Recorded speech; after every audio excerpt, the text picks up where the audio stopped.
Hello and good evening and welcome to this week's The Double 15 Minutes with me, Rupa, and my fabulous guest, Brittany, who actually I've got her on screen with me at the beginning because I just thought it's a nice way to change things up a little bit.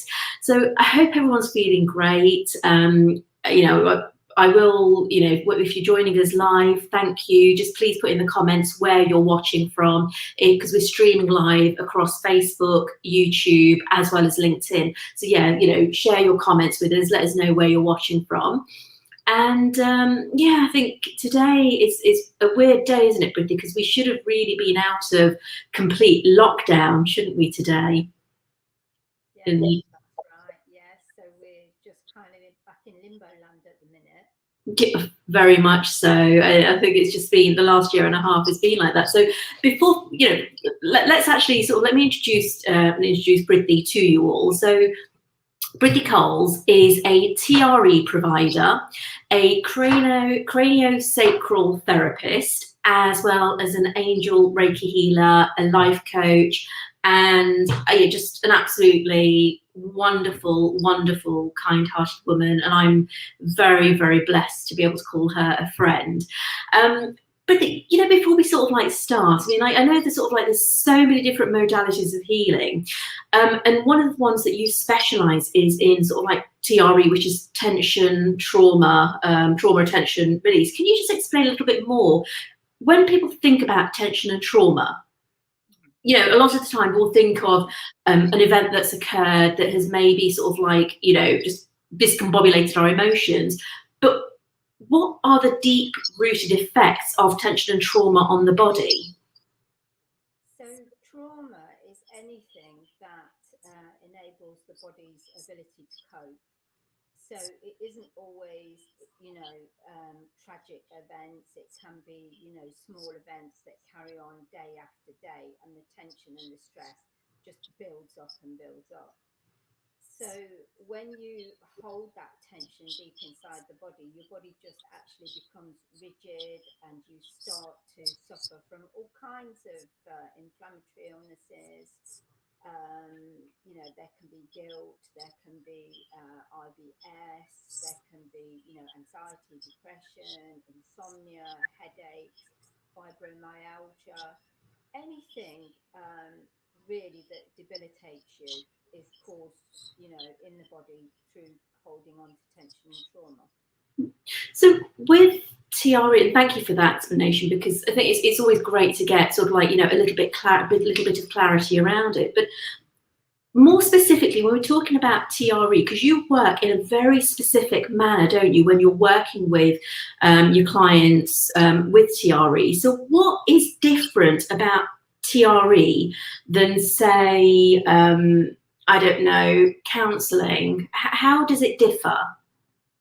Okay, so I'm a body worker, which means that I work with the body and the nervous system more than the mind. So talking therapies do have a place in healing, but we're finding out now that it's the body that holds the score.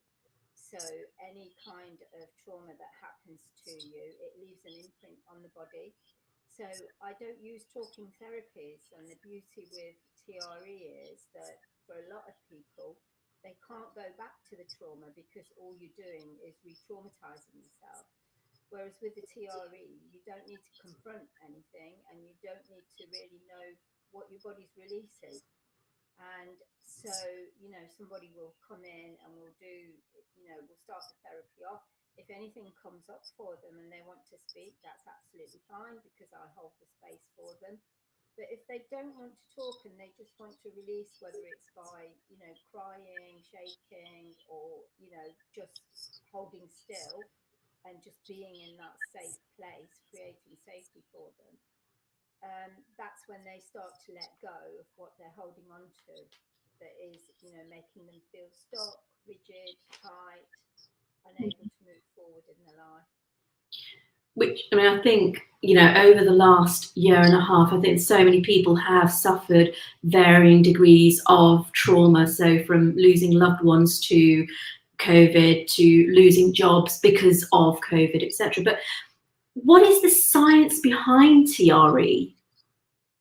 So TRE was devised by an American neurologist, Dr. David Biselli, and he works in areas of conflict and war zones and natural disasters.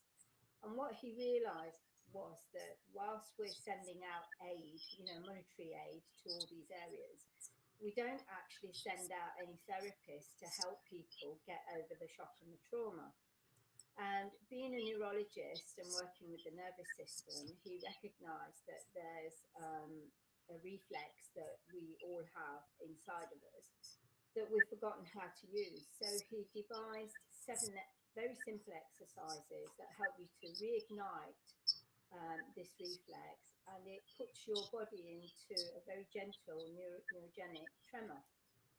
And so the nervous system's involved, and you just gently reset the nervous system, downgrade it, reset, rebalance. And whilst all of that is happening, you start to develop this inner peace and calm and serenity. And it just totally alters your whole way of thinking of, how you are with people and your relationships and how you are in your reactions. Okay, which is important because I think sort of when people are sort of like suffering the after effects of trauma and tension, they can have a complete switch in personality, can't they? Whereas normally they'd be a very placid, calm person could potentially bite someone's head off just for saying hello in the wrong way. Yeah, and it's, this therapy is used the world over. I mean, we don't really hear a lot about it in the UK, but it's used the world over, and it's given to soldiers, to treat, post-traumatic stress. It's, the fire service use it, the police use it, and it is just to downgrade the nervous system so that they can do their job, in a nice, controlled, calm manner. Because if their nervous systems are downgraded, then whatever they meet on the streets outside, they're gonna treat that situation with a calmness and a rationality, rather than just go in with fierceness, which everybody talks about. And you need people that are saving you and saving your lives to be calm with their nervous systems downgraded. So it's something that is absolutely amazing and used in those professions. It's not just something that was born a couple of years ago. There's a real science behind it. So here's my question. I mean, obviously, sort of like with there being sort of like this being sort of like developed by a neurologist, is this something that is actually available, I suppose, across sort of like the NHS, like, now that they're looking at various holistic therapies being available or made available on the NHS. So you've got acupuncture that is available, you've potentially got homeopathy that's available. Is TRE something that is being recognised by authorities as an option for patients, say maybe that have depression, anxiety, or even suicidal ideation? So I think that the TRE Society, our business, if you like, is up against old templates of healing.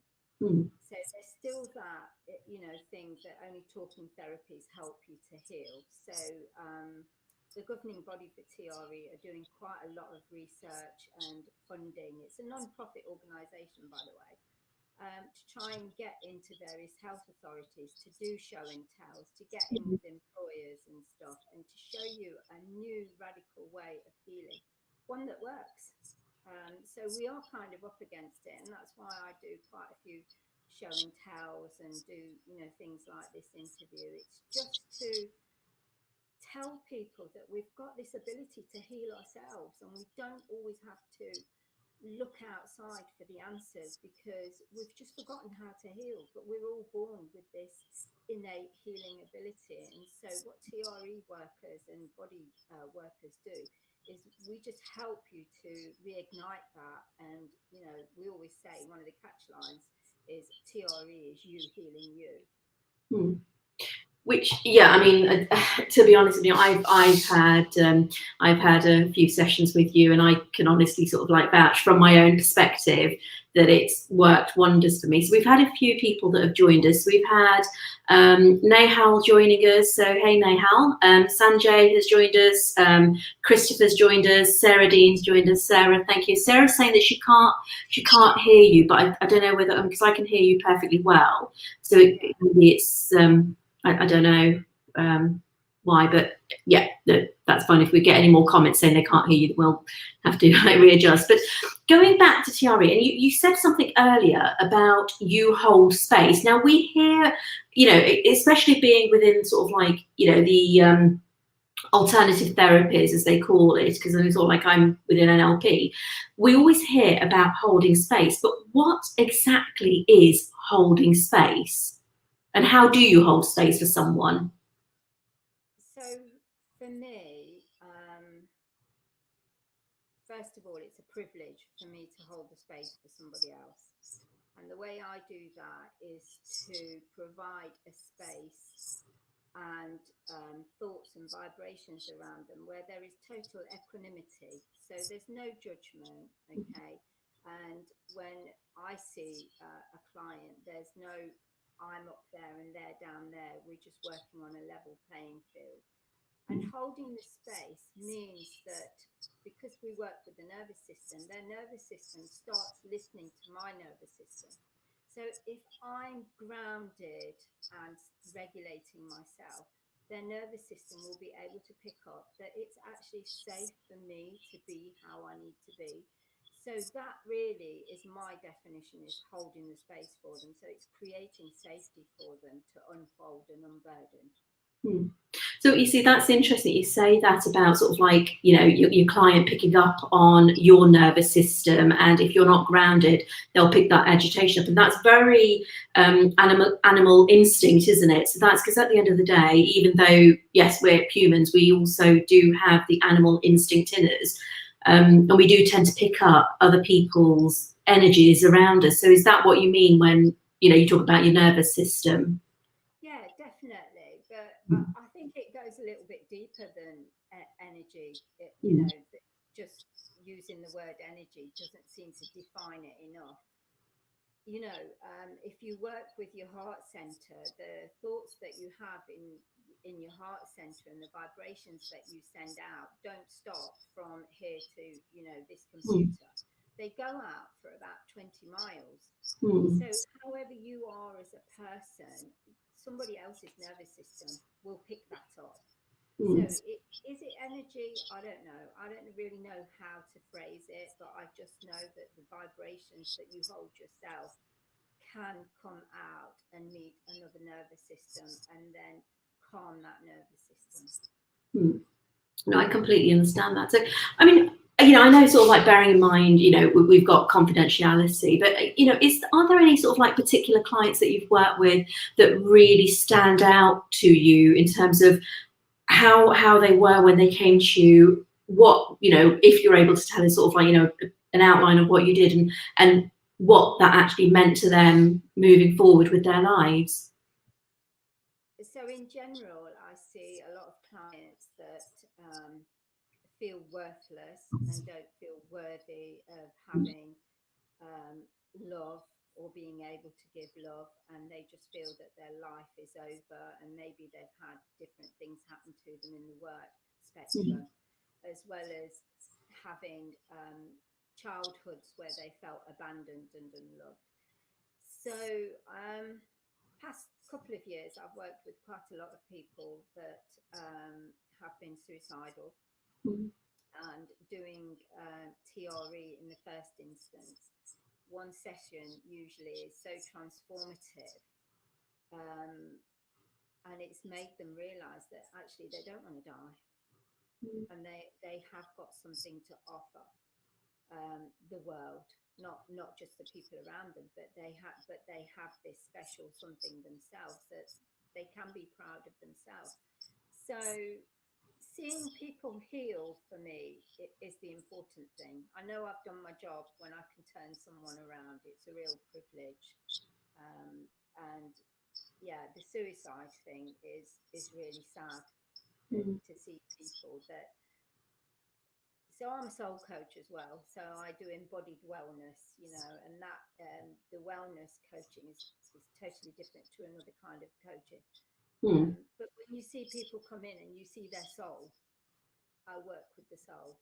And when Yeah. you can see a beautiful soul, but the person who, belongs to that soul can't see it, that's the thing that makes me want to take them to the gate and show them. I'm the gatekeeper. I show them what they're capable of and what they can have and what it's their right to feel, and so empower them, and then all of a sudden their own healing ability kicks in.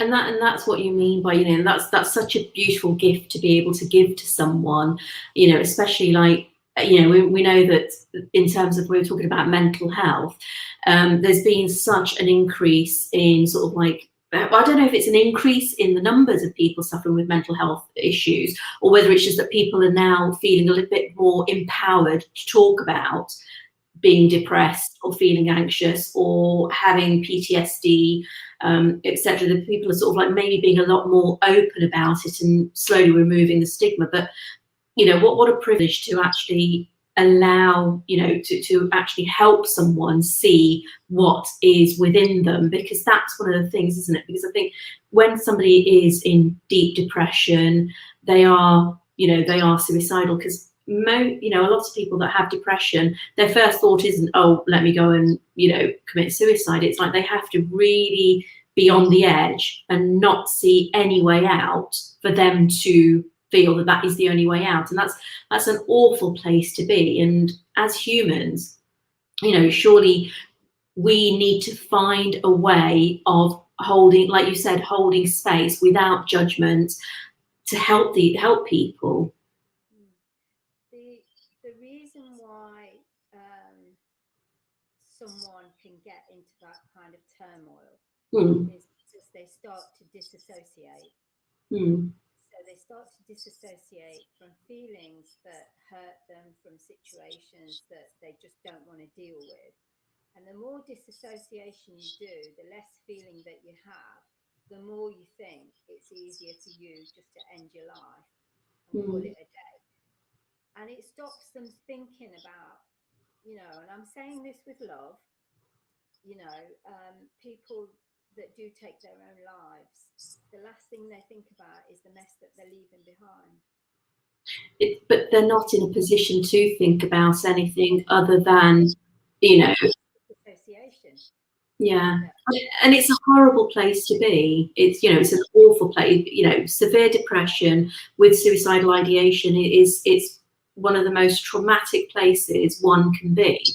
And I think it's sort of like, if we can find a way, because we're very lucky in the UK that we've got the amazing NHS, and I personally have worked with some amazing psychiatrists in my life as within the pharmaceutical industry. So I know that in Leicestershire we've got some of the best psychiatrists out there, but it's about the person feeling brave enough to approach their GP, and then the GP acting fast enough to get them. And then actually, if they're not, what can they do?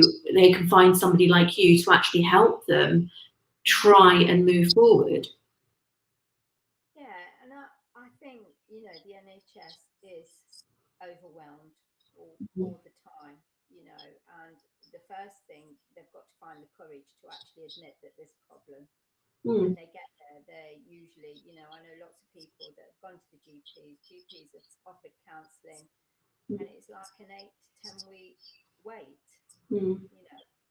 and sitting quietly in your room and just letting the thoughts go round and round, that just sends you into a deeper turmoil. And that's why I do the body work that I do, because Mm. it's physical and it brings you a bigger connection back to your body. It connects you back to you. Mm. So, some people, will wait for a psychiatrist to talk to, or a psychologist and so. but some will just go, I'm just fed up of talking about it. Yeah. I don't want to talk anymore. And that's why the body therapies, from the bottom up, not from the top down. That's why the body healing therapies work so brilliantly. So, because that's really interesting, you're saying about the tremors, and it's the bottom up. So, again, it's I guess it's the person actually realizing they need help, and then finding the right person to help them. Which by all accounts, I know that you have helped so many people over the years with what you do. Can you just sort of like taking it back a bit? You mentioned tremors. Can you just explain a little bit more about what you mean by tremors, and how does this rewire your cells to get the results that you get, or to get the results that your clients get? Okay, so if you were out somewhere and you saw something that was quite shocking, Mm. you would start to shake. Okay, Mm. and anybody around you, to stop you shaking, would put a blanket over you because they think you're cold, and Mm. probably give you a hot cup of tea with 10 sugars in, or a brandy to stop you shaking. Mm. But the shaking mechanism is actually your nervous system releasing the adrenaline and the cortisol that was fired in your system when you were watching that traumatic event. So Right. it's a natural response. But as we've evolved as, men, as humans, we've just forgotten how to use it. And society tells us that you mustn't shake, that Mm. stop shaking, it's fine, everything's okay. So that tremor mechanism is actually a natural reflex that we've all got. The Mm. same as we can all heal ourselves. We're born with this inherent ability to heal ourselves, but we just stop using it because we have so much that's available to us. We have drugs, we have headache tablets, anything that we've got wrong with us, we can go and get a prescription for. Yeah. There's a chemical involved, isn't there? Really, with. And don't get me wrong, Mm. everything in society has a place. Mm. I've got clients where the chemicals have dropped so low, and they are depressed, and they need antidepressants, but they won't take them because they feel that it's taboo. So I'm Mm. not against trying any form of treatment that helps you. So please don't think that. For some people, talking therapies, will work. For others, they won't. I do embodied wellness coaching, which is talking, but which is completely different because it teaches you how to recognize emotions and how to map them in your body and how to meet them. Mm. Once you meet what you're going through, it can't get any worse. And that's when you start to deal with how to heal. Which is understandable, and like you said, I think that there's a place for everything, and it's very much down to sort of like exploring and finding the best thing for you. Now, just taking you back, we're getting towards the end of the show now, but taking you back a little bit, you mentioned about sort of TRE helping fibromyalgia. Now, there's been a real rise in people being diagnosed with fibromyalgia. Do you think that this is fibromyalgia is as a result of stuck trauma from incidences that may have happened in our childhood or even adulthood that we've forgotten about? Definitely. Hmm. And what happens is when you hold on to stress and tension, your whole body becomes stuck. Hmm.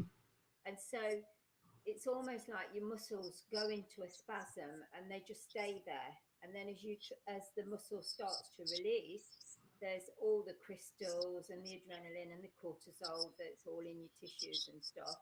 And as it tries to release, you just feel pain. Yeah.